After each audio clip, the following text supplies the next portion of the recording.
The sun was doing that thing it does in late October, dropping behind the horizon faster than it has any right to.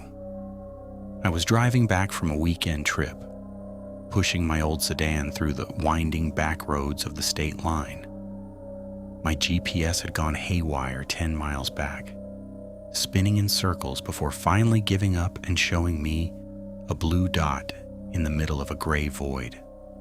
I didn't mind. I knew these roads. Or I thought I did. I took a right-hand turn at a fork I didn't remember being there. The asphalt changed instantly. You know that sound a car makes when it moves from old cracked road to fresh pavement? That high-pitched hum? It started, but it didn't stop. The road was impossibly smooth, like driving on glass. I looked out the window. The trees weren't right. It's hard to explain, but they looked repeated. Every third oak tree had the exact same knot in the wood, the exact same 3 yellow leaves clinging to the bottom branch. It was like a background asset in a video game that had been copy-pasted for miles. And then I saw the signs for a town called Oakhaven. Now, I've lived in this county my entire life. I've looked at every paper map and digital scroll. There is no Oakhaven. But there it was, a cluster of houses tucked into a valley that seemed to appear out of the fog like a developing photograph. I pulled into a gas station. It was one of those old-fashioned ones with the glass-top pumps. But it looked brand new. Not a speck of rust, not a single oil stain on the concrete. I stepped out of the car and the air hit me. It didn't smell like gasoline or exhaust. It smelled like nothing.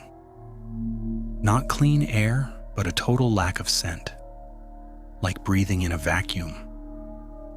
I walked toward the station's glass door. Inside, a man was standing behind the counter. He was wearing a tan uniform, perfectly pressed. He wasn't moving. He was staring at a point about 6 inches above the door frame. "Excuse me," I said, the chime of the door sounding unnervingly loud. He didn't jump. He didn't even blink. He just tilted. His whole torso leaned toward me before his head followed. "Welcome to Oakhaven," he said.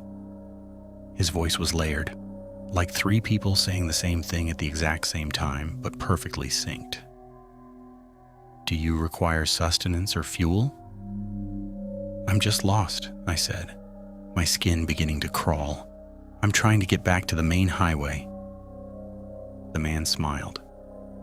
It was too wide. I could see his back molars. "The highway is a temporary construct. Oakhaven is permanent. Why leave the garden for the ghost?" I didn't answer. I turned to leave, but my eyes caught a bulletin board by the door. There were missing posters pinned to it, dozens of them. I leaned in closer and felt the blood drain from my face. The first poster was a woman I'd gone to high school with. She'd been missing for 6 years. In the photo, she looked happy, but the text underneath didn't say missing. It said, "Acclimated, May 12th. The second poster was a man from my current neighborhood. Acclimated, August 3rd. And the third was me. It was a photo of me from that morning. I was wearing the same flannel shirt I had on right now. I was holding a coffee cup at the rest stop 3 hours back. The text at the bottom was blank, except for a flashing cursor in a digital box, waiting for a date to be typed in. I backed out of the store, tripping over my own feet. The man behind the counter didn't move, but his eyes followed me unblinking. I scrambled into my car and slammed it into reverse. As I backed out, I looked at the houses across the street. The lights were coming on. Every house had a porch light, and every single one of them was glowing a deep, sickly amber.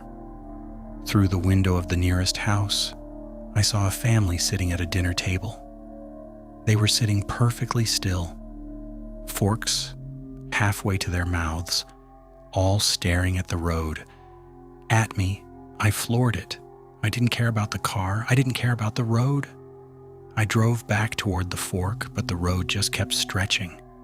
The trees, those identical repeated trees, started to blur. The violet reflectors on the road began to strobe, faster and faster until my eyes hurt.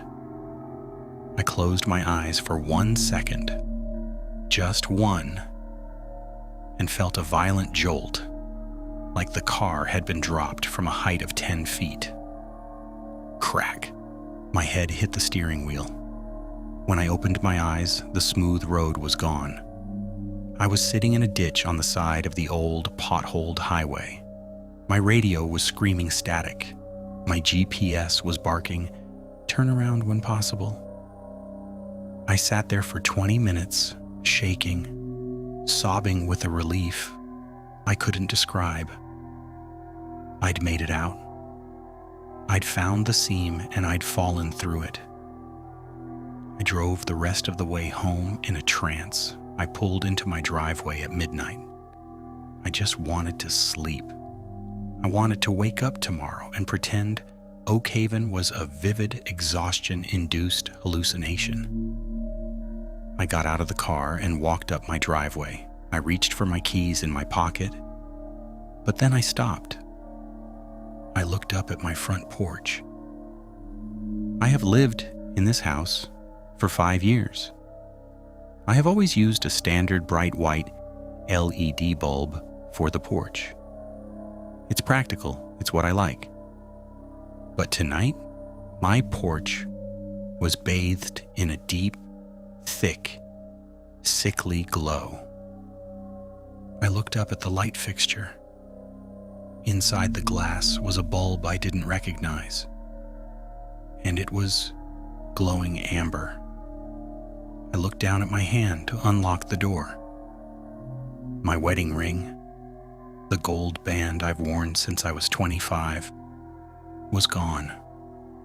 In its place was a pale white circle of skin, as if a memory the body has kept, even though the object itself had been deleted from existence. A cold realization settled in my chest. I hadn't fallen through a seam back to my world. I had just been moved into a more convincing cell.